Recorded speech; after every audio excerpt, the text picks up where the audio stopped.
Federal Receiver Gershman, Brickner and Bratton revealed to District Court Judge Francis Tydenko Gatewood they are planning to start the construction of the new landfill in Dandan as early as January 2009, but with a price tag of $159.7 million to close the old landfill and open a new one. Some of the island's leaders are finding the expense hard to swallow. GBB also told the judge Guam must cough up $20 million by January 1st of next year to be placed in a trustee.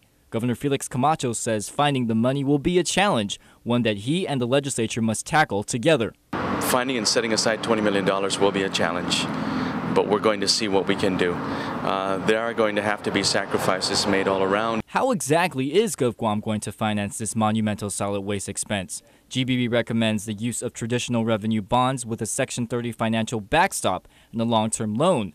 However, Speaker Judy Wampat believes there are other options and that Section 30 funds shouldn't be touched. We have a difference of opinion that once you secure the Section 30s as a secondary pledge, then it can't be used for anything. They're saying the trustee would hold it, and if they don't need it to use for the debt obligation, then they give it back to the government. It doesn't work that way. Once you pledge the monies, nobody can use the monies, not even the government of Guam. On the other side, GBB Principal Special Associate David Manning says the Section 30 money is only a guarantee to back up the traditional revenue bonds. That doesn't mean the Section 30 monies would be used to pay.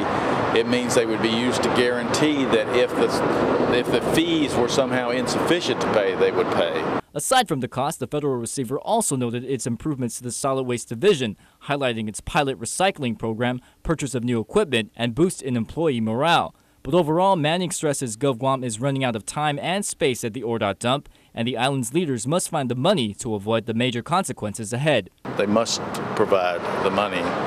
This is a long-standing obligation. And one thing that's important for everyone to understand is if they didn't do this and they ultimately shut down their solid waste system, which they're very close to doing, the economic damage done from that would far exceed the costs of these consent decrees. The next district court status hearing is scheduled for January 13th, 2009. Josh Tikenko, PNC News, Anigua.